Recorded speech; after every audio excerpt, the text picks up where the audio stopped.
Welcome back to the B2B Marketing Gap podcast with me, Jade Tambini. Since my business recently turned 8 years old, I thought I would share the 8 mindset shifts that have really helped me move away from being an unconfident, burnt out, anxious and stressed marketer who suffered really badly with imposter syndrome and feeling like I wasn't good enough, to today where I feel totally at ease with who I am, how I approach marketing, the results I get, and I'm totally accepting of myself. If you don't already know me, I'm B2B Jade, TikToker, podcaster, and founder and course leader for the B2B Breakthrough Academy course, my 6-module marketing strategy course that helps you go from frazzled and overwhelmed to actually building your own simple to follow marketing strategy that your leaders will love.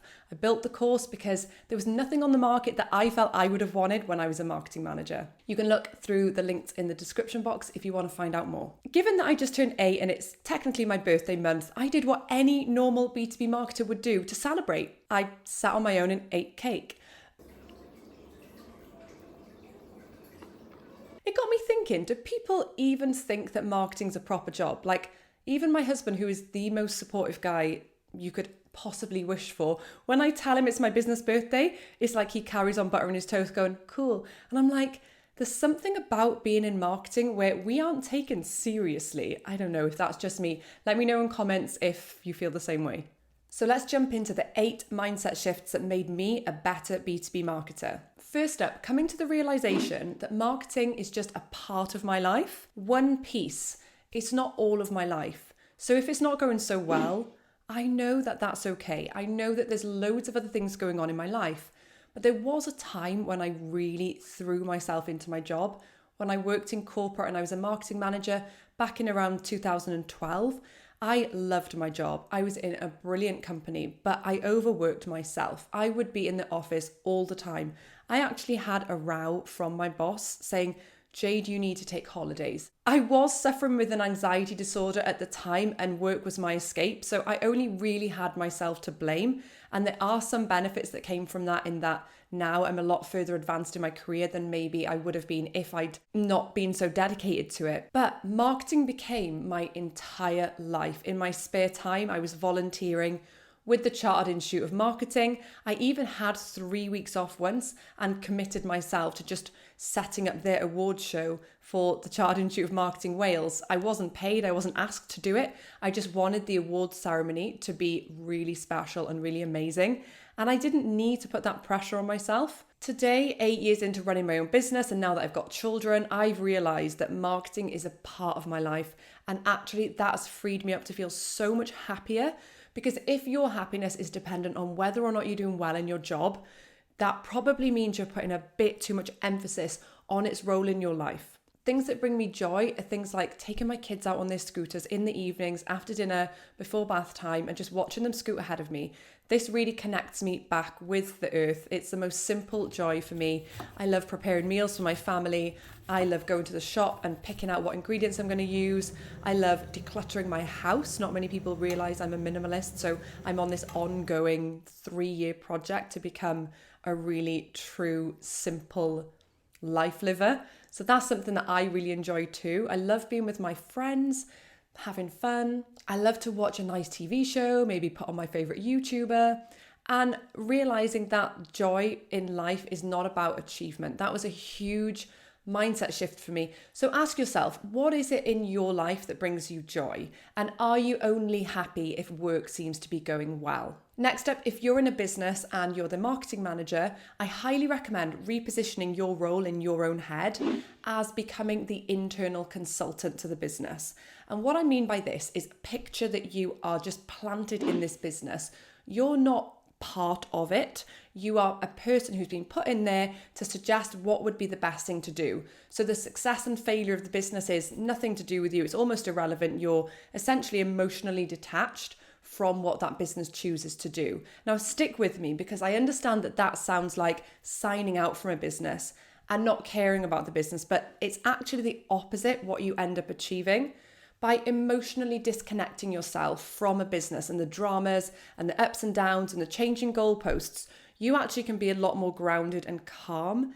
So the energy that you bring to the room, say you're in the boardroom or in an important meeting, is grounded and it's outside of the drama. You're observing the business in where it's at and you're providing consulting to that business. And so what I mean by internal consultant is, let's say there's a challenge the business has, and you know as a marketer the best approach that they should take. But you've got the common issue that they don't really listen to you. This is super common for marketing managers. We feel like, well, there's no point saying what we should do because no one listens to me anyway. But what about if you started to see your advice as you're suggesting the best practice? And if they don't want to follow that, then that's up to them. You're a consultant. You go home, you got paid, you rest up, you've done the right thing by suggesting that. Ultimately, it's their business. So if they don't want to follow your advice, no problem. So here's how I would do that. I would shift away from using language like I into the collective we. So an internal consultant would say, if we would like to achieve X, Y, Z, we are going to need to focus on X, Y, Z things. Those would be my recommendations. A frazzled, stressed out marketing manager says, I can't do what you're asking if you don't give me the budget. I really need you guys to give me what I need, help me form a strategy, give me the insights to the challenges I've got going on, and I just can't do all of this work. If we don't have more people in our team, then I won't be able to do my job properly. I. It makes it sound like you're the issue, that you're the problem area. But by using we, you bring it to being a collective issue. And so when the business say, we're not doing that, we're not upping your budget, we're not bringing in more team members, okay, the challenges I see with that, if we take that approach, is that we won't be able to achieve as much as we'd hoped. So I think we should really assess our marketing objectives, make sure they're going to be realistic with what we can achieve with the budget we have. Next up, I want you to practice being good enough, not perfect. And I'm going to tell you something a therapist said to me once. I was seeing a therapist, she was amazing. And I just had my baby and I was really trying to uphold this perfectionist person. I wanted to be there for my friends. I wanted the house to look good. I wanted my baby to be nurtured and cuddled all day and feeding them. I wanted to be everything. I wanted to be a good wife. I wanted to get back to work at some point. And she said, do you know what, Jade? Sometimes you just have to let something fall to shit. And I thought, oh my gosh. Now, I'm not saying let one area of your work fall to pieces and just not care about it anymore.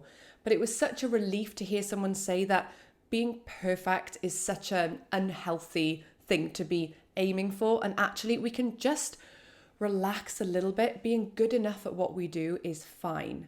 I have a theory about why marketing managers are so tough on themselves. Here's what it is. No matter how many tasks you complete, there are always more coming in. The task wheel, the marketing task wheel I talk about a lot.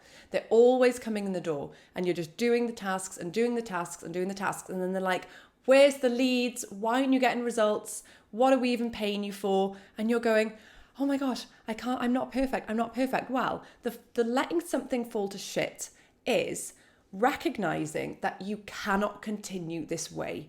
You cannot keep working on the task wheel. It will never, ever end. You could waste 15 years of your career doing tasks. I know people who came on the B2B Breakthrough Academy course telling me, Jade, I've been in marketing 25 years and I'm sick of it.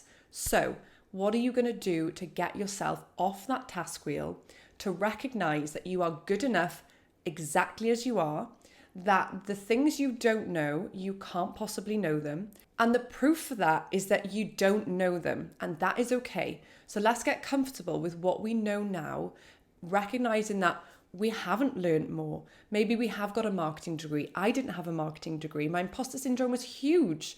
Maybe I should have known more. But at the end of the day, if your company is treating you like this sales admin support person, you're never going to get strategic. So my message is, okay, guys, this can't carry on. Let's get a strategy in place. Let's build a strategy that is realistic with our resources because this is not going to work.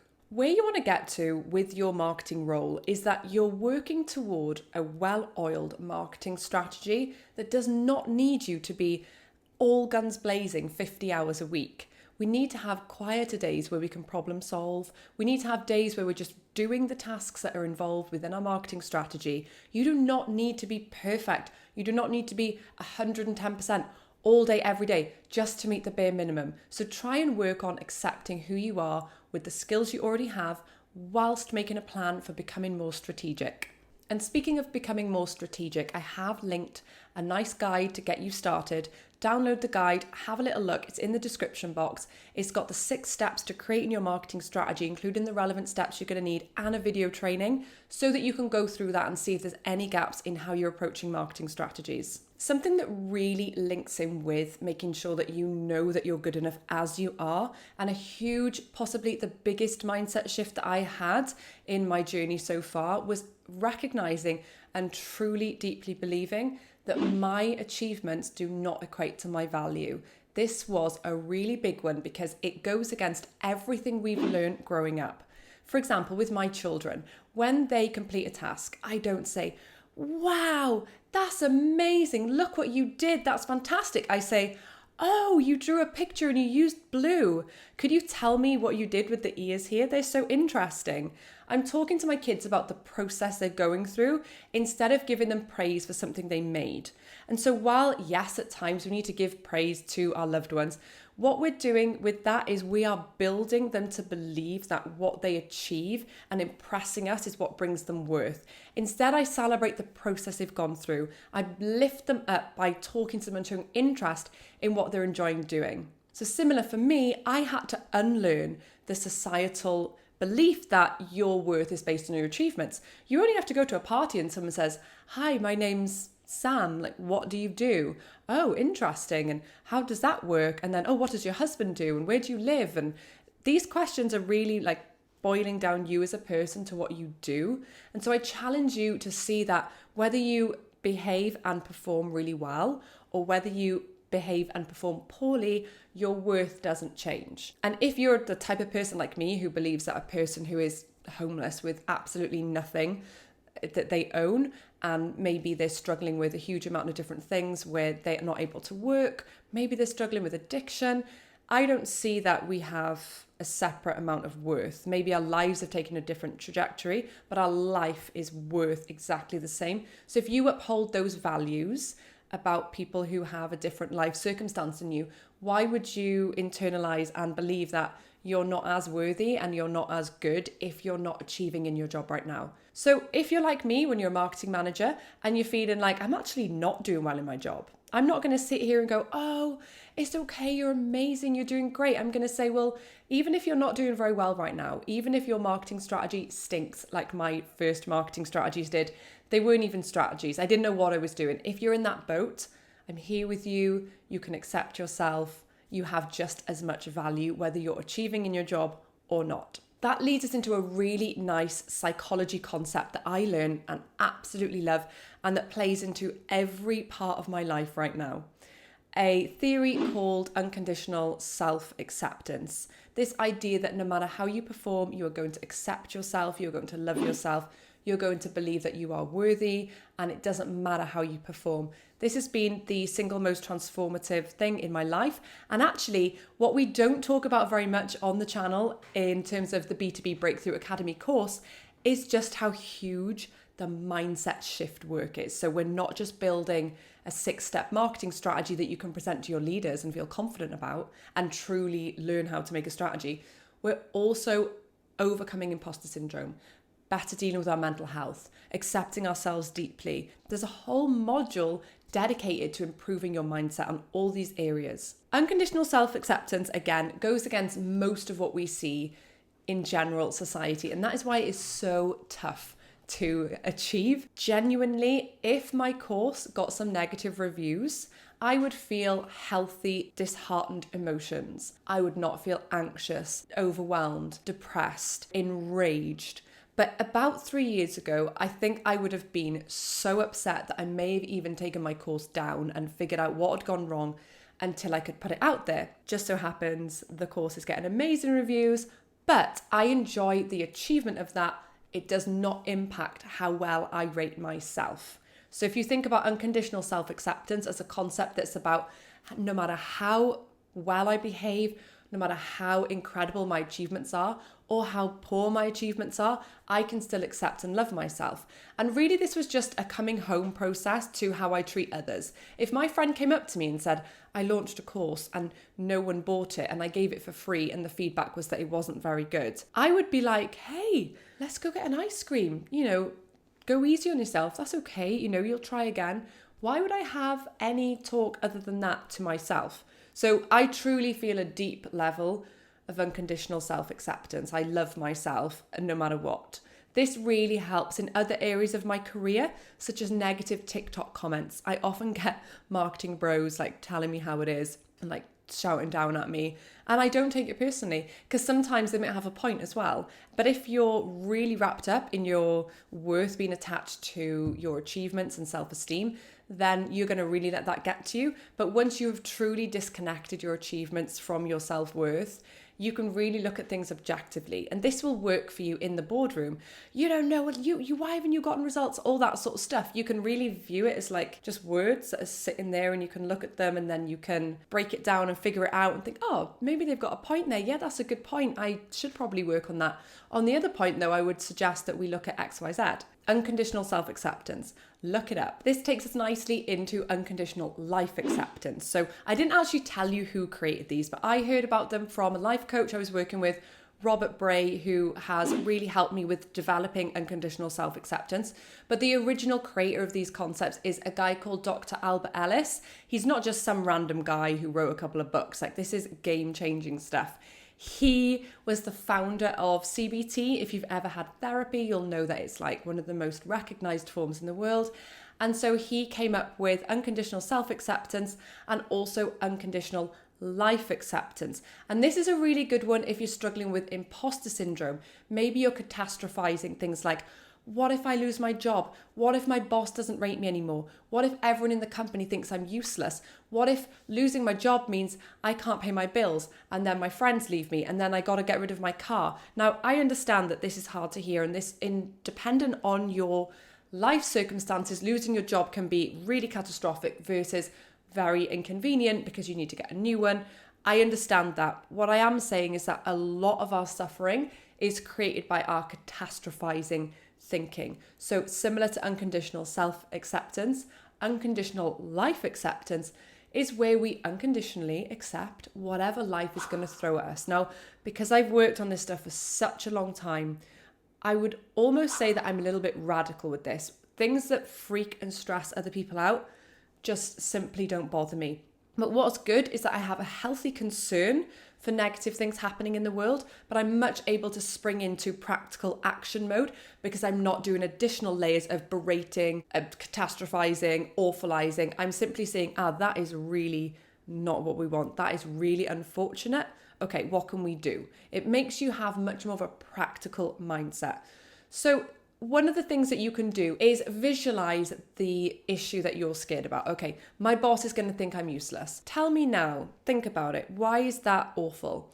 It's not wanted, but why is it awful? Why is it the worst thing in the world? And actually, if we go back to the first thing we talked about around understanding that work is just part of our life, then you can get really comfortable to go, actually, if work is only part of my life and my boss isn't happy with me at work, then okay, I'll be 20% dissatisfied with my life and I'm not going to be anxious and depressed and overwhelmed and this is awful. I'm just going to have healthy concern. So write down as a little exercise what it is that you're scared of happening that is contributing to your anxieties, to your imposter syndrome, to maybe not sleeping, to maybe feeling really upset at work. Write that scenario down. Then write down what you're awfulizing. So what is it that you're thinking is going to happen if that happens? What will be the reality for you? It would be awful. I couldn't stand it. It's just the worst thing ever. And how dare they do this to me? And just look out for whether or not you think those are highly irrational, unhealthy emotions. So a healthy emotion would be, I'm concerned about that and I would like that to not happen. And so I'm going to work in a healthy amount to avoid that from happening. An unhealthy emotion is, this is awful and I can't stand it and I won't sleep and I won't be able to do anything and life will be just horrendous and they should not do this to me. You're only upsetting yourself. And the last one in relation to Albert Ellis and his unconditional acceptance theories is unconditional other acceptance. And this is so useful. I want you to think about the person at work who is driving you crazy. I'm going to think about someone right now who used to drive me crazy. And have them in your head and picture them at their worst. The worst situation that you've been in with them where you think, I can't stand this person. Why are they doing this to me?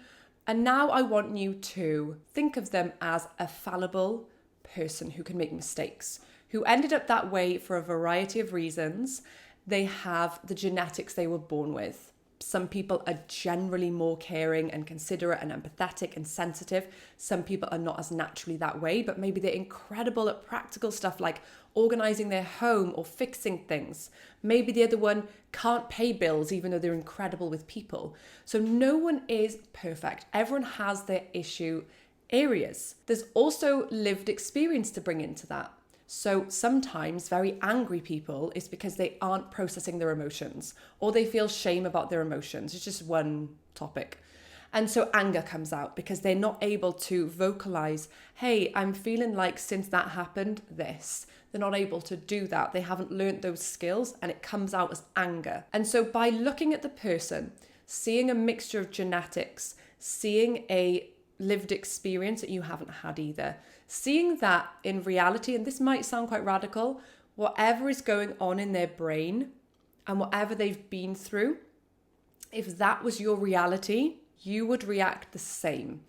This is something I firmly believe. So if you were them, you would have done that because they've done what they did. There's the proof. We're not accepting that the behavior is good, is great, but we're seeing it for what it is. We're like, that person, they turned out that way.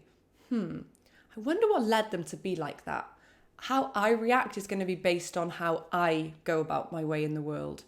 And so that's a really transformative process, because if you just run around going, they shouldn't treat me this way, they're so awful, I can't stand it when they're like this to me, you're not doing anything to them. You're just upsetting your world and yourself. So if I see someone screaming and beeping at me in their car, I'm like a healthy observer. I'm not going there with them. I'm just like, wow, something happened for them. Maybe they just are that way all the time. Get comfortable with the fact that the people you work with aren't perfect, and then equip yourself with the assertiveness skills to deal with them where they are, to meet them where they are, and to try and educate them. Like I said, the B2B Breakthrough Academy course, we cover so much detail on real life scenarios where leaders and sales colleagues are not treating marketers very well, and how we can seriously overcome this. What is my last one? I wrote a last one down, but I feel like I've already covered it. Oh, I've got a good one. Okay, I've just come up with this on the spot. What do you want? This mindset shift for me started when a leader said to me in the past, do you know, Jade, your problem is you only do what you want. And at the time, it felt like such an insult, because it's not a good thing if you're in someone's business and you're not working on the things that you want and you're not working on the things that they want you to work on. In some ways, my rebellion in those areas was positive, because when leaders are just throwing loads of unstrategic tasks at you and you're like, nope, that's actually quite good, because it frees up time to genuinely be strategic and create. So if they give you enough time, they would then see the fruits of that. The mistake I made was not bringing them with me on it, not making sure that, okay, I don't think we should do this, but let's do this, and being too much of a slave to being strategic. So the feedback that you only do what you want, it stayed with me for so long. I just kept thinking about it. I was like, what does this mean? And I wonder if I've just always meant to be an entrepreneur, because I really struggle to work on things if I don't want to be. It's why I pay people to do the things that I don't enjoy. An accountant. I don't like editing videos, so my awesome video editor is doing this right now. I pay people for my tech, I pay for my rebranding, loads of different things, because I'm like, I don't want to work on that. And the good thing is that when I don't want to work on something, it means it's not lining up with my skill set. So what I would love for you to do as an exercise is write down, what do you actually want to do? What do you want to be working on? If you're like me, when I was a marketing manager, I loved coming up with plans, orchestrating, getting people to do things, briefing them really well, making sure that everything was running smoothly, everyone was on board, everyone understood. That's what I love doing. You say to me, write a 19-page marketing analytics report. I'm going to eat some cake and not do it because I can't do it. Simple fact. But I know the people who can do it and who are way better than me. Now, I'm not saying don't do the things you don't want to do, because of course in my business I have to do things I don't want to do, like uploading receipts into my invoicing software. Like, how boring to me. But because I know that ultimately what I want is to help B2B marketers get more strategic, develop their personal skills, become more assertive and more respected, I know that by doing these little things that I don't enjoy, I'm ultimately working towards this business model where I can be there for you guys. If what you're working on day to day does not line up with what you like doing, you may well be in completely the wrong job. So figure out, what do you like working on? Is there one specialist area that you always seem to be drawn to, like the production of the content? Maybe you should be applying for content marketing manager roles. If you like orchestrating and overseeing everything like me, sounds like marketing manager is perfect for you. Your role is going to be about getting the company to see that your time is best spent running a marketing plan and outsourcing to specialists the areas that you're not as good at and shouldn't be expected to be good at. Try and remember why you got into marketing. Did you want to be working on stuff that you hate every day? Did you want to be feeling downtrodden by colleagues for not getting results? Or did you feel a spark? Like I felt a spark. I've always wanted to work in marketing. I remember pushing my face up against the glass when I was watching a marketing team meeting taking place while I worked in sales. I was making 100 cold calls a day. I was tenacious. I was loving life, but I saw what they were doing and I literally cried. I was like, I want to be up there. I want to be standing at the front, talking through a concept. I could see the communications back and forth. I was like, oh my gosh, there was a fire in my stomach. And then we had an award ceremony where they were using the creative concepts that I'd seen in the boardroom. And I literally sat there like, the music, the graphics, the visuals, the scripting of what the host was saying. Obviously, that's only one small part of marketing, but something lit up in me about making people feel something through visuals and words. That's why I started marketing. And so when working in corporate eventually didn't work for me because I didn't want to, it's like, okay, I want to be doing X, Y, Z. I want to see results from marketing. I'm going to do this for myself. I'm not consulting companies anymore who may or may not do this. I'm just going to do it. I'm going to do the stuff I'm telling people to do, get my own sales, prove that marketing works, and that's what I want to do. So write down, what do I want? And if you're like me and you love The Notebook, the best film of all time, what do you want? It's not that simple. I'll leave you with that. That was awkward. Cringe. If you're interested in learning more about the Albert Ellis stuff I talked about, I really recommend this book and I will link it in the show notes.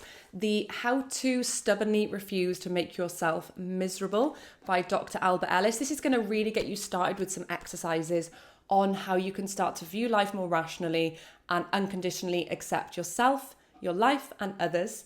I will also link in the show notes my template to get you started with a marketing review, as well as more information on the B2B Breakthrough Academy course. So you can learn about how to create your own strategy and how to join your peers, B2B marketers who are also feeling burnt out, stressed, overwhelmed, going through a process to achieve their B2B breakthrough. If you enjoyed this video, I would love if you would like, subscribe, and maybe even put a little comment with an emoji telling me how you feel about your job right now. Thank you for listening and have a great day.